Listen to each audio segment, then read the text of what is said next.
आजकल लोग सप्लीमेंट्स पे हजारों रुपए खर्च कर देते हैं। सो सच बताइए कितना हेल्दी और कितना मार्केटिंग है सिर्फ?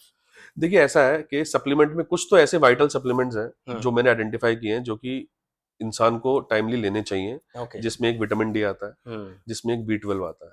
ठीक है, यस सर। क्योंकि हमारी इंडिया में अगर आप देखेंगे वेजिटेरियन लोग बहुत हैं, हाँ जी। तो बी 12 के सोर्सेज तो बहुत ही कम होते बहुत हैं। कम हो जाते और हैं। आजकल क्या है कि लोग घरों के अंदर रहते हैं तो धूप में निकलना होता नहीं है, तो हाँ जिसकी जी। वजह से विटामिन डी भी कम हम्म। होता जा रहा है। और हम्म। विटामिन डी बड़ा इंपॉर्टेंट एक विटामिन है जिससे जिसकी वजह से कैल्शियम का एब्जॉर्प्शन होता है बेसिकली। ओके।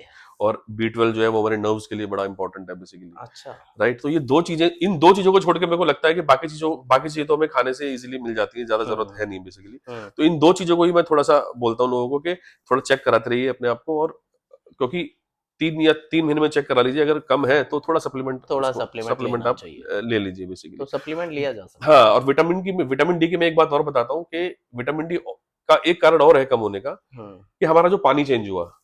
ओके। पहले हम पीते थे अंडरग्राउंड वाटर या यस सर। कुएं का पानी पीते हाँ थे, जी। ठीक है। हाँ जी। उसमें सारे मिनरल्स होते थे। ओके। एक मिनरल था मैग्नीशियम, जो पानी हम्म। में सबसे ज्यादा होता था एक्चुअली में हम्म। ना, वो जैसे हम आरओ पे शिफ्ट हुए वो कम हो गया। वो और मिस हो गया। मैग्नीशियम एक इतना इंपॉर्टेंट मिनरल है, हमारी बॉडी में मोर देन 600 बायोकेमिकल रिएक्शंस जो है वो करता है। ओके। और विटामिन डी का सिंथेसिस भी मैग्नीशियम के ऊपर डिपेंड करता है बेसिकली। अच्छा। अगर मैग्नीशियम बॉडी में टिश्यूज में पर्याप्त मात्रा में नहीं होगा तो विटामिन डी सस्टेन करेगा ही नहीं। आपने सप्लीमेंट लिया, हम्म। बड़ा, फिर वो वापस घट जाएगा एक्चुअली। हम्म। राइट, तो मैग्नीशियम रिच फूड, जैसे कुछ फूड्स हैं, जैसे पंपकिन है, पेठा, हाँ जी। वो हर जगह दिया जाता अवेलेबल था, है रहता है, ना। हाँ।